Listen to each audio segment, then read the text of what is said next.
and this is the Laura Flanders Show, a TV and radio program that shines a light on the solutions of tomorrow today. We report on the people and movements driving systemic change from the worlds of politics, arts, and entrepreneurship. Welcome. We're talking at a moment in history when certain long-held assertions about markets and government and even our relationship to nature seem to be loosening their grip. And the manufacturers of consent, as one of our guests today once dubbed them, no longer seem to have control over what everyday people think and do. Millions of workers are refusing to work or believe what authorities say. Others are rising up against the odds, against racist police, powerful sexist men, and even border guards on horseback with whips. All at once, all sorts of things that were once unthinkable are now being openly talked about. Our guests are lifelong dissenters who have always talked about such things. Coming from different backgrounds, contexts, and generations, they have this in common. They demand that we think differently about everything from our nation's history and its place in the world to who can run for office in America and win. Some of those unthinkables, like that one, are exciting. Some are terrifying, like the thought that the human race just may be on a terminal brink. To discuss this moment in all its frightening and exciting possibilities, two people who really do need no introduction: MIT professor emeritus, author, and public intellectual Noam Chomsky, and the Democratic Congresswoman from New York, Bronx native Alexandria Ocasio-Cortez. Welcome both. I am so glad to have you. And I'm going to come to Noam in a minute to talk about the new unthinkables at the level of political discourse, and to you, AOC, to talk about the new unthinkable possibles in government. But first, if I'm not mistaken, this is the first time you two have actually met. Sort of met. Virtually met. That's a step forward. I hope there'll be an actual chance. I've been greatly admiring what you've been doing, following it closely. It's a real pleasure to be sort of with you. It's absolutely such an honor and a culminating moment to be able to engage with the one and only Professor Chomsky. And I greatly look forward to us being able to move as a society past this pandemic so that we can engage in person. I can't wait for that. I hope I'm there. So, Noam, starting with you, you and I, for better or worse, have talked on and off for about 30 years. In that time, there's always been, as you put it, a kind of long list of unthinkable thoughts in America. And yet, just today, I read in one of our newspapers of record, the New York Times, that workers have real power, that the economy just might need some sort of planning, and that just possibly leaving so many things to markets isn't the best idea, especially when it comes to the environment, healthcare, you name it. Are you seeing what I'm seeing? Is something shifting? And when you think of the unthinkables, what's changed and what hasn't, in your view? We should first of all recognize that we've been living through about 45 years of a particular socioeconomic political system, what's called neoliberalism. Neoliberalism has a formal definition, pretty much what you said: reliance on markets and so on. That's almost total fraud. That's not neoliberalism. There was never reliance on markets. The so-called free trade agreements are radically protectionist. And we're seeing that right now in front of our eyes with the virtual monopoly on drugs. What we've really had for the 45 years is what some economists have called a bailout economy. Ever since Reagan's deregulation, we have the obvious consequences: financial crisis after financial crisis. Every time kindly taxpayer bails out the perpetrators. So it's one-sided class war. Markets for the poor, protection for the rich. But now we talk about it. And it does seem to me there's been a shift. And I want to come to you on this, AOC. I've interviewed you before, and that was when you were just running for office for a panel about young people in politics. For an indication of how much has changed in terms of what's possible, I recall with my chagrin that even I, a confirmed optaholic, ended that interview saying, Well, but if you don't win this time, will you run again? I thought it likely that you might not be victorious against powerful Joe Crowley that first time, but you were, and you're not alone. Has a dam broken, do you think? I do think that there is a dam breaking, both in electoral politics, but also in organizing beyond our electoral system, like what we're seeing with the precipitation of strikes on a scale that really has not been seen in many years. And I think it's a bit of an emperor with no clothes type of situation for our political establishment and our capitalist systems, where people are beginning to realize that once we name these systems and describe them, that this water that people have been swimming in actually has a name, and there is alternatives that people can come up for air if we try to explore alternative ways of doing things. After I won, there was such a large concerted attempt, and continues to be a large concerted attempt by media to marginalize not just my victory, but what happened in our community. I mean, you had the former governor of New York, Andrew Cuomo, within days saying this was a complete accident. You had every major elected official and Democratic Party member trying to dismiss what happened. And the thing is that it didn't stop. There would be a case for that if I was the only victory that occurred. But the fact of the matter is that simply wasn't the case. We then had the election of people also naming systems and talking about what was previously extraordinarily politically taboo, the election of individuals like Ilhan Omar, Rashida Tlaib, Ayanna Pressley, then again, the next cycle with Cori Bush, Jamal Bowman, Mondaire Jones. And it really seems as though there is a crack that is starting to metastasize. Again, this is not just applies electorally, but we're starting to see this with people recognizing the true power in techniques like withholding their labor or shutting down streets during the racial uprisings last year. Noam, what do you think? I mean, when you called AOC's election, when the Congresswoman was elected, you call it spectacular and significant. Very much. It's a sign that the one-sided class war of the last 40 years is becoming two-sided. The population is actually beginning to participate instead of just accepting the hammer blows. We now are having a huge strike, one of the major strikes in American history, when workers are simply saying, we're not going to go back to the rotten, oppressive jobs, precarious, rotten circumstances, no health. We're just not going to accept it. Mm-hmm. And that's a major factor in the economy now. And yes, it's a strike, and it's showing up in other ways too. For example, the last year, the teacher strikes were quite important. These are non-unionized, red states. Tremendous popular support. And to live in Arizona, where one of them was, signs on every lawn supporting the teachers. Not a radical state by any means.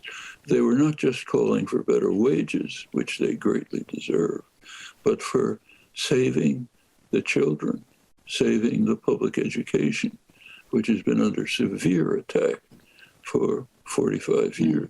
The same is happening in healthcare. In your constituency and across the country, Congresswoman, you have nurses who know about the critique that's going to come their way, but are nonetheless saying, actually, we can't operate with these kinds of nurse-patient ratios. We can't operate without the protective devices that we need. We've seen that throughout the pandemic, both the courageous service and the courageous withholding of service at times. What are you seeing on that front? And what do you think is going to come of this? Because I have to say, industrial unions came out of industrial economies. Today, we have this kind of Bezos economy, Amazon economy, and service economies that aren't organized, most of them, in the same way. This is such an excellent question. And when we talk about systems that are being named, what is so intertwined in this discussion is that this is not just also about open critiques of capitalism, but also open critiques of white supremacy and greater understanding of white supremacy, not as just, these racist social clubs of people donning hoods, but actually as a system and a system's understanding of how white supremacy has interacted with the development of the United States.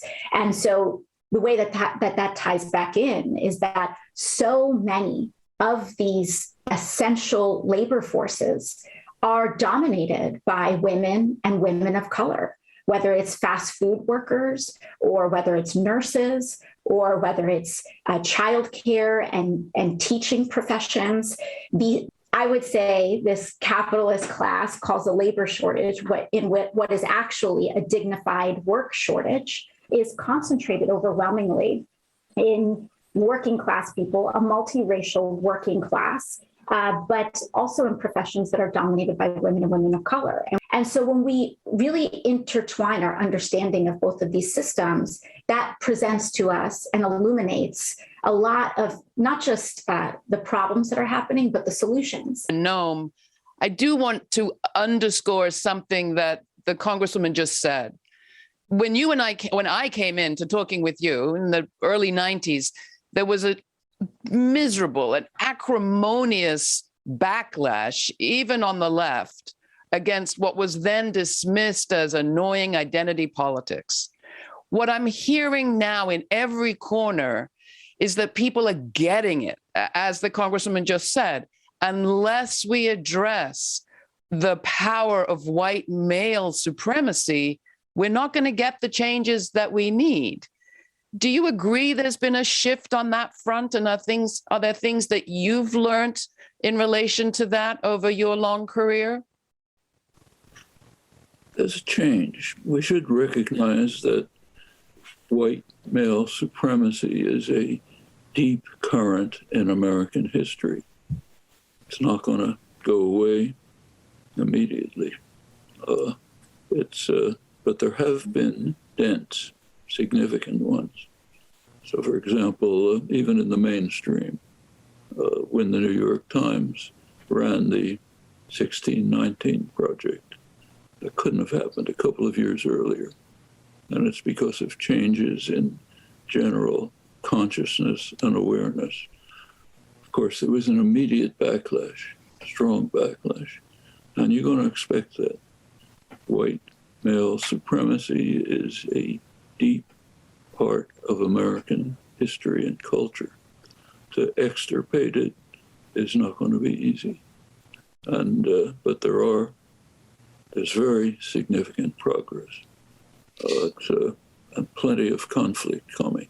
It's not going to be an easy struggle.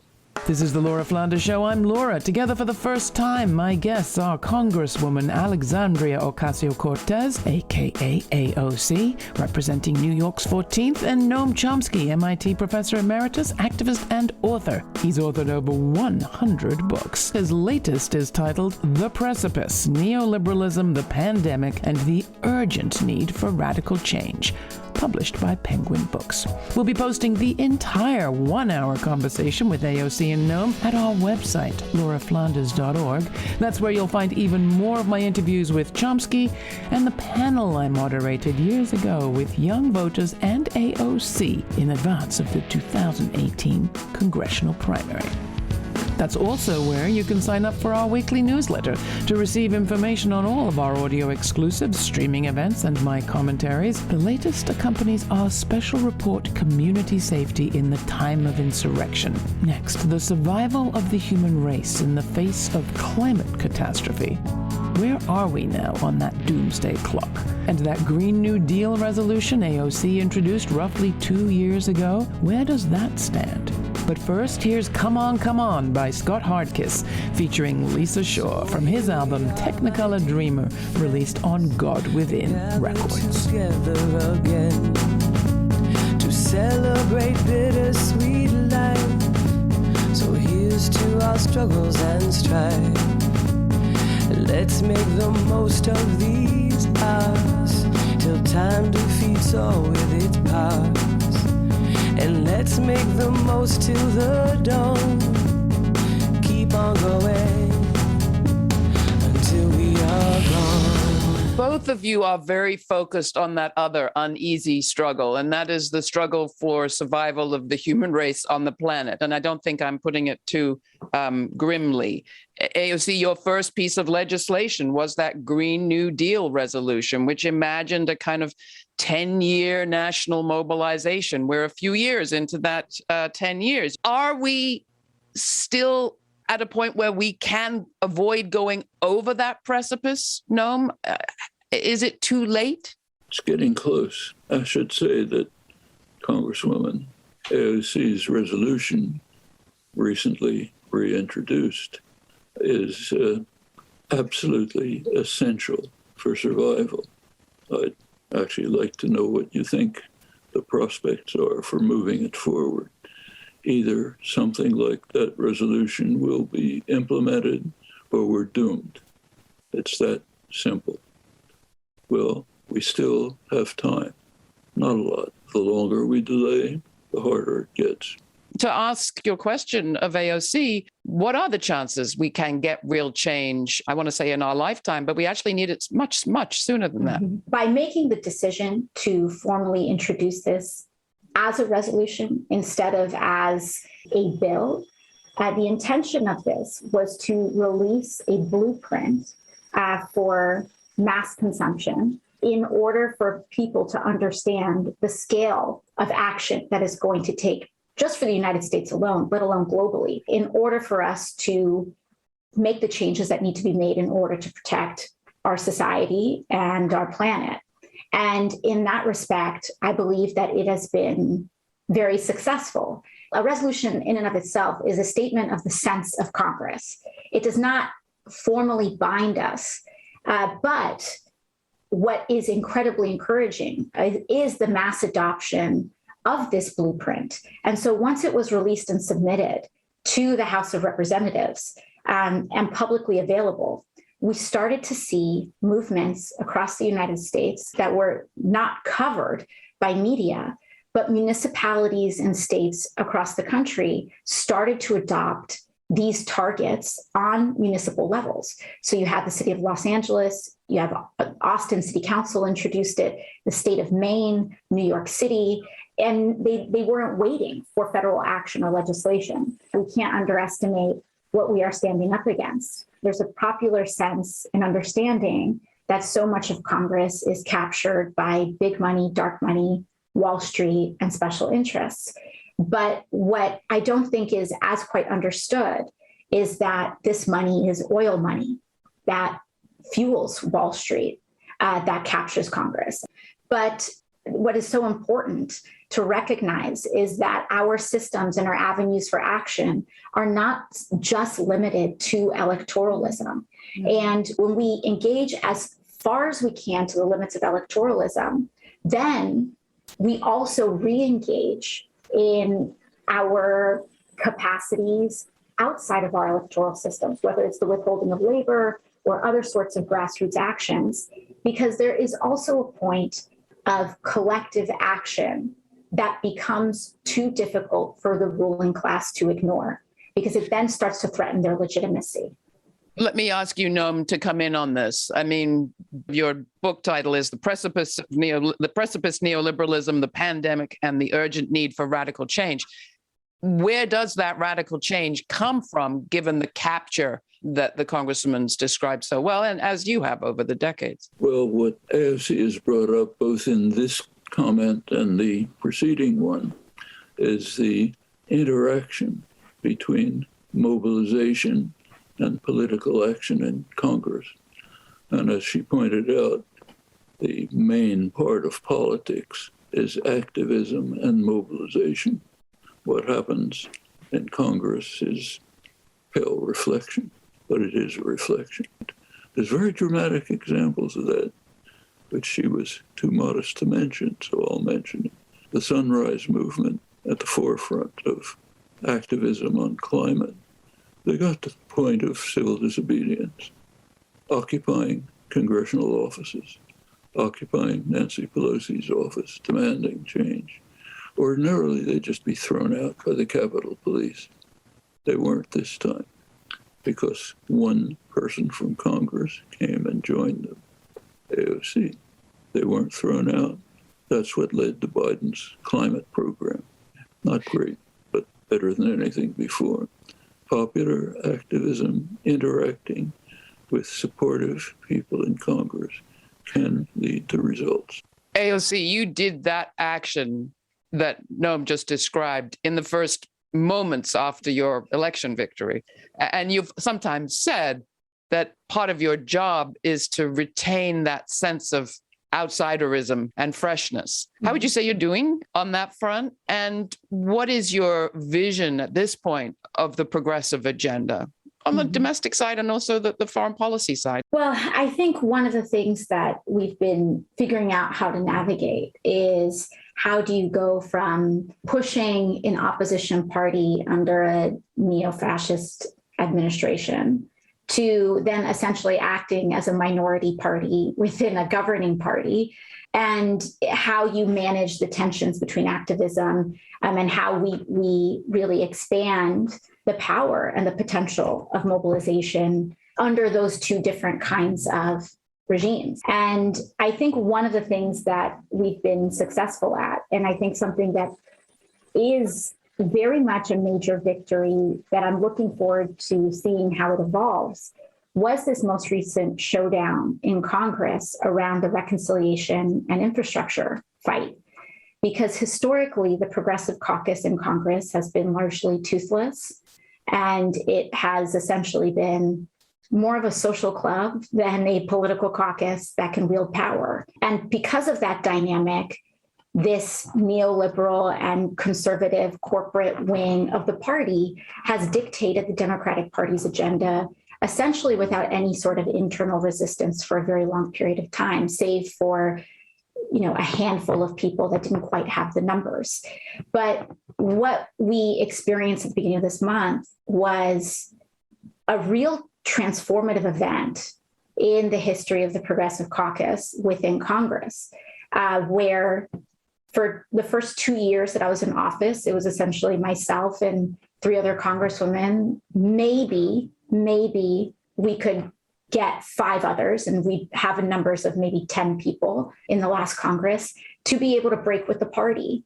And this most recent fight, the Progressive Caucus, which is 95 members out of the 218 needed to pass any legislation, galvanized. And they were willing to withhold their vote in order to ensure that the package with the greatest amount of benefits for most people, from labor, healthcare, childcare, educational protections to climate, was prioritized.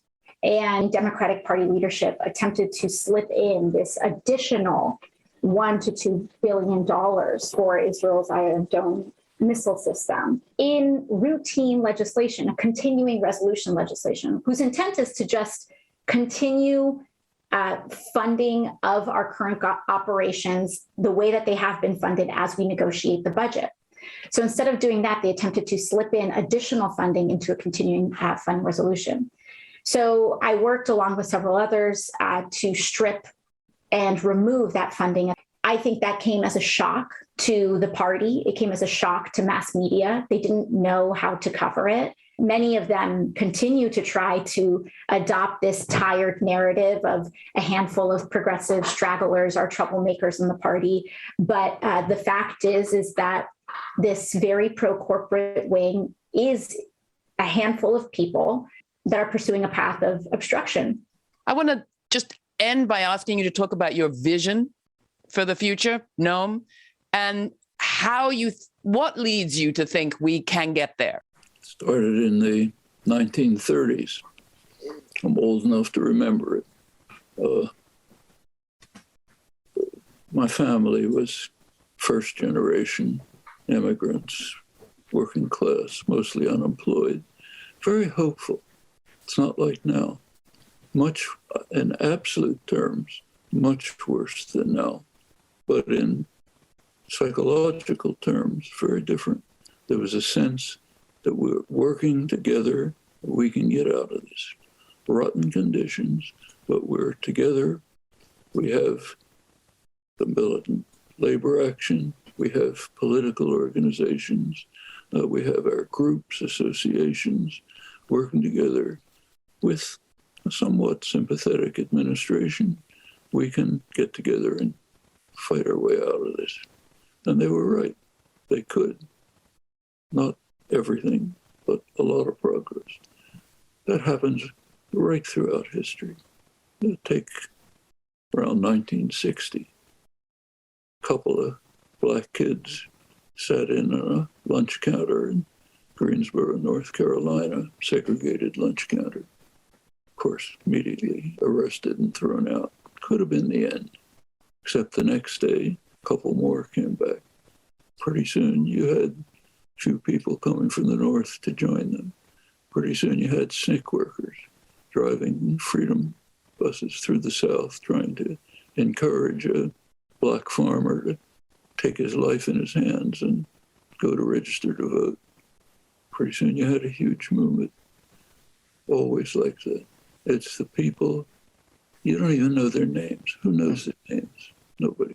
But they're the people who make things happen and are the inspiration. Actually, my old friend, Howard Zinn, formulated this nicely. He